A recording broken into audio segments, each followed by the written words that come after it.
પ્રવાસી ભારતીયોને ડિપોર્ટ કરવા અંગે શક્તિસિંહ ગોહિલનું નિવેદન સામે આવ્યું છે। કેન્દ્ર સરકાર પર તેમણે આકરા પ્રહારો કર્યા છે। ભારતીયોને આતંકવાદીની જેમ પરત મોકલાયા છે તેવું કહ્યું છે। આપણા નાગરિકોને લેવા માટે ભારતીય પ્લેન કેમ ન મોકલાયું તેવો સવાલ કર્યો છે। કોલંબિયા જેવા નાના દેશે પોતાના નાગરિકોને હાથકડીઓ ન પહેરાવા દીધી। ભારત જેવા મોટા દેશે કેમ કોઈ પ્રકારનું પગલું ન લીધું તેવો સવાલ પણ તેમણે ઉઠાવ્યો છે। આપણો નાગરિક વિદેશમાં હોય અને વિદેશવાળા માને કે ગેરકાયદેસર છે તો એને ડિપોર્ટ કરે એટલે સન્માનભેર પાછા આપણા દેશમાં મોકલી આપે।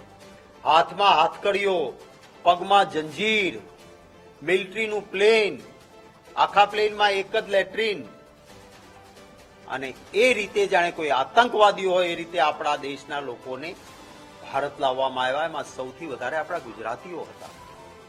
આપણા દેશની સરકારે લાલ આંખ કરવાના બદલે વિદેશ મંત્રીએ સંસદમાં, અમે તો એવું માન્યું હતું કે કડક સ્ટેન્ડ લે, વિરોધ પક્ષ તરીકે અમે પણ સરકારને ટેકો આપીશું, કારણ કે આ કોઈ 1, 2, 5 વ્યક્તિ કે 50-100 વ્યક્તિની ભારત માતાનું અપમાન હતું।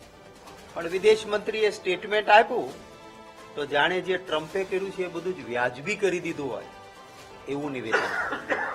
આ એ જ ટ્રમ્પ છે જેના માટે આપણે વિદેશની રાજનીતિમાં ભાગ નહીં લેવો બંધારણીય સભાએ નક્કી કરેલું, છતાં ત્યાં જઈને અબ કી બાર ટ્રમ્પ સરકાર આવું કરીને આવ્યા હતા અને હવે આપણી મુશ્કેલીના સમયે કોઈ રસ્તો નથી।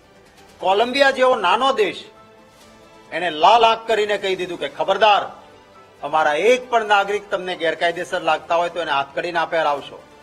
તમારું પ્લેન મિલિટરીનું નહીં, અમે અમારું હવાઈ જહાજ મોકલીશું, સન્માનભેર અમારા નાગરિકોને લાવશું। અને કોલંબિયાએ કરીને બતાવ્યું। આપણો આવડો મોટો દેશ કેમ ના કરી શકે?